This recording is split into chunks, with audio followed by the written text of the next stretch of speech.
के सीएम केजरीवाल ने तिहाड़ जेल में किया सरेंडर। राउज एवेन्यू कोर्ट में वीडियो कॉन्फ्रेंसिंग के जरिए हुई पेशी। राउज एवेन्यू कोर्ट ने सीएम केजरीवाल को 5 जून तक न्यायिक हिरासत में भेजा। ईडी ने हिरासत की मांग की थी।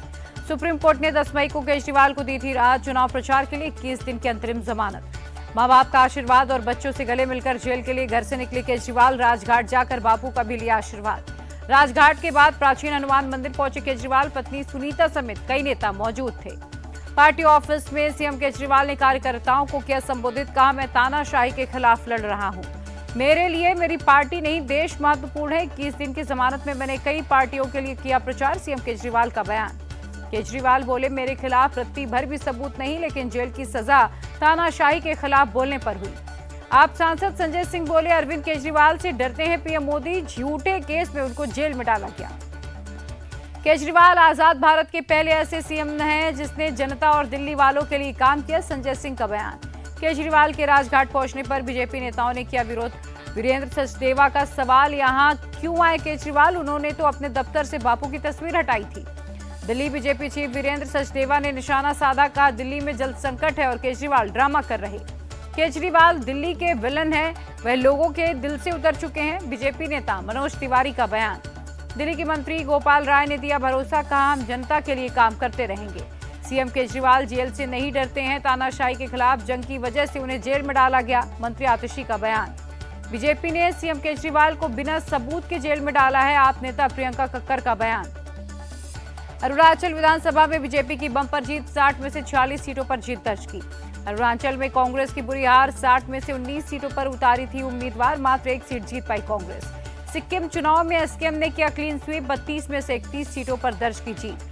सिक्किम के सीएम प्रेम सिंह तमांग ने जनता का आभार जताया। कहा, जीत के पीछे लोगों का विश्वास और कार्यकर्ताओं की मेहनत है। सिक्किम की जनता को सीएम तमांग ने दिया भरोसा। कहा, आने वाले 5 साल में सभी वादे पूरे करेंगे। ईटानगर के बीजेपी ऑफिस में मनाया गया जीत का जश्न। ढोल नगाड़ों के साथ वर्कर ने किए पारंपरिक नृत्य। अरुणाचल के सीएम पेमा खांडू ने जीत को बताया ऐतिहासिक। कहा, लोकसभा चुनाव भी जीतेंगे। सीएम पेमा खांडू ने निशाना साधा। कहा, कांग्रेस ने नॉर्थ ईस्ट को भ्रष्ट यूनिट बना रखा था। अरुणाचल में जीत के लिए पीएम ने कार्यकर्ताओं को दी बधाई। कहा, प्रदेश के विकास के लिए काम करते रहेंगे। पीएम ने सिक्किम के सीएम प्रेम सिंह तमांग को भी जीत की बधाई दी। कहा, प्रदेश के विकास के लिए मिलकर काम करें। गोवा के सीएम ने अरुणाचल के सीएम को जीत की बधाई दी। कहा, 4 जून को फिर बनेगी मोदी सरकार। चुनाव आयोग से मिले इंडिया अलायंस के नेता। पोस्टल बैलेट के नतीजे पहले जारी करने की मांग की। बीजेपी का डेलीगेशन भी पहुंचा चुनाव आयोग। सारे काउंटिंग प्रोटोकॉल को फॉलो करने की मांग की है। कांग्रेस नेता अजय माकन को चुनाव आयोग ने दिया जवाब। कहा, काउंटिंग के दौरान एआरओ की टेबल पर बैठेंगे काउंटिंग एजेंट। चुनाव आयोग कल दोपहर 12:30 बजे करेगा प्रेस कॉन्फ्रेंस। काउंटिंग को लेकर साझा कर सकते हैं बड़ी जानकारी। केंद्रीय मंत्री गिरिराज सिंह का बयान। विपक्ष की साख अब देश में नहीं बची। जनता को पीएम पर भरोसा। इंडिया टीवी से बातचीत में बोले राजस्थान के मंत्री राज्यवर्धन राठौड़। राजस्थान की सभी 25 सीटें जीतेगी बीजेपी। योग गुरु बाबा रामदेव बोले, चुनाव नतीजे भी एग्जिट पोल की तरह आएंगे। पीएम के सामने कोई टिक नहीं सकता। उनका व्यक्तित्व हिमालय जैसा। केंद्रीय मंत्री प्रहलाद जोशी बोले, एग्जिट पोल के अनुमान से बेहतर होगा एनडीए का प्रदर्शन। पीएम मोदी ने जो कह दिया वही अंतिम सत्य है। खाता ना बही, मोदी जी जो कहें वही सही। बीजेपी नेता निशिकांत दुबे का बयान। निशिकांत दुबे ने कहा, पीएम ने कह दिया 400 के पार मतलब 400 पार है। पीएम सबसे बड़े ट्रेंड सेटर हैं। एमपी के सीएम मोहन यादव का बयान। देश में मिठाई बांटने का समय है। जनता को पीएम पर भरोसा है। लोकसभा चुनाव में कांग्रेस हार की हैट्रिक लगाने जा रही है। बीजेपी नेता प्रेम शुक्ला का बयान। एग्जिट पोल पर रामदास अठावले का बयान। कहा, 4 जून को हम एग्जिट पोल के अनुमान से ज्यादा सीटें लाएंगे। महाराष्ट्र में 35 से 40 के बीच में रहेंगे। एग्जिट पोल के आंकड़ों पर वीडी शर्मा का बयान। कहा, सामने आए आंकड़ों से हुआ साबित मोदी को तीसरी बार पीएम बनना है। कांग्रेस के पूर्व नेता आचार्य प्रमोद कृष्णम की 2 टूक। 4 जून के बाद नौसिखिए शहजादे गुफाएं ढूंढते फिरेंगे। कांग्रेस नेता राहुल गांधी ने एग्जिट पोल को बताया मोदी मीडिया वाला पोल। बोले, इंडिया गठबंधन जीत रहा 295 सीटें। राहुल गांधी के बयान पर पीयूष गोयल का पलटवार। मीडिया पर प्रहार रुकना चाहिए। ऐसे बयान लोकतंत्र पर पहुंचाते हैं आघात। राहुल के बयान पर बोले केंद्रीय मंत्री ज्योतिरादित्य सिंधिया, इंडी गठबंधन की स्थिति मुंगेरी लाल के हसीन सपनों जैसी है। कांग्रेस महासचिव जयराम रमेश बोले, एग्जिट पोल और 4 जून के नतीजों में जमीन आसमान का फर्क होगा। जयराम रमेश बोले, 2024 में 2004 दोहराया जाएगा। तब भी अटल जी की सरकार बताई जा रही थी। कांग्रेस नेता अधीर रंजन चौधरी बोले, 4 जून को कुछ भी हो सकता है। जनता ने बीजेपी को हराने के लिए वोट किया था। कांग्रेस नेता शशि थरूर बोले, एग्जिट पोल को मैं गंभीरता से नहीं लेता। एग्जिट पोल की कोई वैल्यू नहीं है, ये 2 महीने पहले घर बैठकर तैयार हुआ, सीएम ममता का बयान। सपा चीफ अखिलेश यादव बोले, एग्जिट पोल की क्रोनोलॉजी है, मीडिया बीजेपी को दिखाएगी 300 पार, जिससे घपला करने की गुंजाइश बन सके। एग्जिट पोल का आधार ईवीएम नहीं डीएम है, प्रशासन याद रखे, जनशक्ति से बड़ा बल और कोई नहीं, अखिलेश यादव का बयान। नतीजों से पहले एग्जिट पोल पर भूपेंद्र चौधरी का बयान, ये मोदी जी के काम की जीत है, अखिलेश को हार दिख रही तो कर रहे हैं बहानेबाजी। वोट काउंटिंग के दौरान हमारे कार्यकर्ता ड्यूटी पर रहेंगे, बेईमानी नहीं होने देंगे, सपा नेता शिवपाल यादव का बयान। आरजेडी सांसद मनोज झा बोले, भैंस मंगलसूत्र मुजरा पर बोलने के बाद भी मोदी अगर बनते हैं पीएम तो मुझे चिंता होगी कि मेरा लोकतंत्र उतना हेल्दी नहीं जितना हम सोचते हैं। झारखंड के सीएम चंपई सोरेन का भरोसा, झारखंड में 10 से ज्यादा सीटें लाएंगे। एग्जिट पोल पर बोले आप सांसद संजय सिंह, ये सब भ्रमित करने की कोशिश है। जम्मू कश्मीर के पूर्व सीएम उमर अब्दुल्ला बोले, बीजेपी 250 का आंकड़ा भी पार नहीं कर पाएगी। एग्जिट पोल के नतीजों से चिंतित नहीं हूं, 4 जून को सही नतीजे आएंगे, बीआरएस चीफ केसीआर का बयान। महाराष्ट्र के बारामती में काउंटिंग से पहले पोस्टर वॉर, सुप्रिया सुले, सुनेत्रा पवार के समर्थक ने लगाए पोस्टर्स। दिल्ली में कांग्रेस चीफ खड़गे की बैठक, राहुल गांधी, लोकसभा के कैंडिडेट्स और कई बड़े नेता हुए शामिल। अपने ऊपर हुए फायरिंग पर बोले, पाटिलपुत्र से बीजेपी कैंडिडेट रामकृपाल यादव, मैं सुरक्षा घेरा में नहीं चलता, कार्यकर्ता करते हैं मेरी रक्षा। केंद्रीय मंत्री गिरिराज सिंह की मांग, रामकृपाल यादव की सुरक्षा बढ़ाई जाए, हमले की जांच हो। काउंटिंग से पहले बिहार पुलिस अलर्ट, नालंदा में किया फ्लैग मार्च, 2 गुटों में झड़प की थी खबर। पीएम मोदी ने अधिकारियों के साथ बैठक की, तूफान रेमल के बाद की स्थिति को लेकर की समीक्षा। पीएम मोदी ने भीषण गर्मी और मानसून की स्थिति पर की समीक्षा बैठक, आग की घटनाओं से निपटने के लिए दिए जरूरी निर्देश।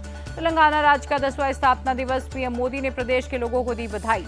तेलंगाना स्थापना दिवस पर सीएम रेवंत रेड्डी ने आंदोलन में जान गंवाने वाले नेताओं को याद किया, पुष्प अर्पित कर दी श्रद्धांजलि। हैदराबाद में बनाया गया तेलंगाना स्थापना दिवस का जश्न, कार्यक्रम में सीएम रेवंत रेड्डी हुए शामिल। तेलंगाना स्थापना दिवस पर बोली सोनिया गांधी, रेवंत रेड्डी के नेतृत्व में सरकार पूरी करेगी हर गारंटी। एशिया के सबसे अमीर व्यक्ति बने गौतम अडानी, मुकेश अंबानी को भी पछाड़ा। पुणे के हिट एंड रन केस में ब्लड सैंपल में छेड़छाड़ का मामला, नाबालिग के माता पिता को कोर्ट ने 5 जून तक पुलिस कस्टडी में भेजा। दिल्ली के कई इलाकों में जल संकट जारी, टैंकर से हो रही है वाटर सप्लाई। दिल्ली के ओखला फेज 2 में पानी के लिए जान खतरे में डालते दिखे लोग, चलते टैंकर पर चढ़े। दिल्ली के जल मंत्री आतिशी ने यूपी और हरियाणा के सीएम को लिखे लेटर, मानसून से पहले दिल्ली को 1 महीना अतिरिक्त पानी देने की अपील की। दिल्ली में भीषण गर्मी का हाईकोर्ट ने लिया संज्ञान, जज ने कहा वनों के संरक्षण पर युवा पीढ़ी उदासीन रही तो जल्द ही दिल्ली रेगिस्तान बन जाएगा। कैची धाम अब विश्व प्रसिद्ध धाम बन चुका है, इसीलिए वहां रजिस्ट्रेशन की व्यवस्था की जाएगी, सीएम धामी का बयान। गुवाहाटी में केंद्र ने नए आईआईएम को दी मंजूरी, सीएम हेमंता ने पीएम का आभार जताया। अमूल दूध के दाम में प्रति लीटर 2 रुपए की बढ़ोतरी, कल सुबह से लागू होंगे बढ़े हुए नए दाम। दिल्ली में स्टंटबाजों पर पुलिस ने दर्ज किया एफआईआर, 7 वाहनों को पुलिस ने कब्जे में लिया। ग्रेटर नोएडा में एनटीपीसी के पास एक गोदाम में भीषण आग, किसी के हताहत होने की खबर नहीं। नोएडा सेक्टर 8 के एक स्क्रैप यार्ड में लगी आग, करीब 25 कार जलकर खाक हुई। लुधियाना में एक हार्डवेयर की दुकान में आग, लाखों का सामान खाक हुआ। पंजाब के फतेहगढ़ साहिब में माधोपुर के पास 2 मालगाड़ियों की टक्कर, 2 ट्रेन ड्राइवर जख्मी। एक्टर सलमान खान को मारने की साजिश रचने का मामला, हरियाणा पुलिस ने भिवानी से एक आरोपी को अरेस्ट किया। छत्तीसगढ़ के नारायणपुर में नक्सलियों की करतूत, मोबाइल टावर में लगाई आग। दिल्ली से मुंबई आ रही विस्तारा की फ्लाइट में बम की धमकी, हाई अलर्ट के बीच एयरपोर्ट पर कराई गई इमरजेंसी लैंडिंग। राजौरी के जंगलों में नहीं थम रही है आग, मेरा फॉरेस्ट रेंज में लगी आग बुझाने में फायर फाइटर्स। सोनभद्र में भूकंप के झटकों से हिली धरती, रिक्टर स्केल पर तीव्रता रही 3.9। सीएम योगी ने गोरखपुर जू का किया दौरा, गर्मी में जानवरों के लिए की गई व्यवस्थाओं का जायजा लिया।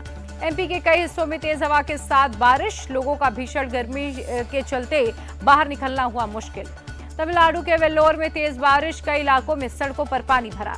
कर्नाटक के मैसूर में हुई भारी बारिश, कई इलाकों में फसलों को भी नुकसान। ओडिशा के संबलपुर में बदला मौसम का मिजाज, शहर के कुछ हिस्सों में हुई बारिश। इम्फाल में असम राइफल्स ने लगाया मेडिकल कैंप्स, बाढ़ प्रभावित लोगों का किया गया इलाज। मणिपुर के बिष्णुपुर जिले में नंबोल नदी पार डैम में आई दरार, असम राइफल्स ने प्रशासन के साथ मिलकर की मरम्मत। बॉक्सर अमित पंघाल ने हासिल किया पेरिस ओलंपिक कोटा, भारत की तरफ से जगह बनाने वाले बने दूसरे बॉक्सर।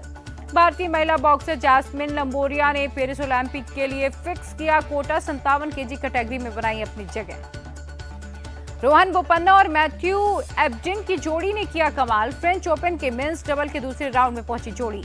T20 वर्ल्ड कप में बांग्लादेश को हराने के बाद बोले रोहित शर्मा, आगे के मैचों में बल्लेबाजी का क्रम अभी तय नहीं।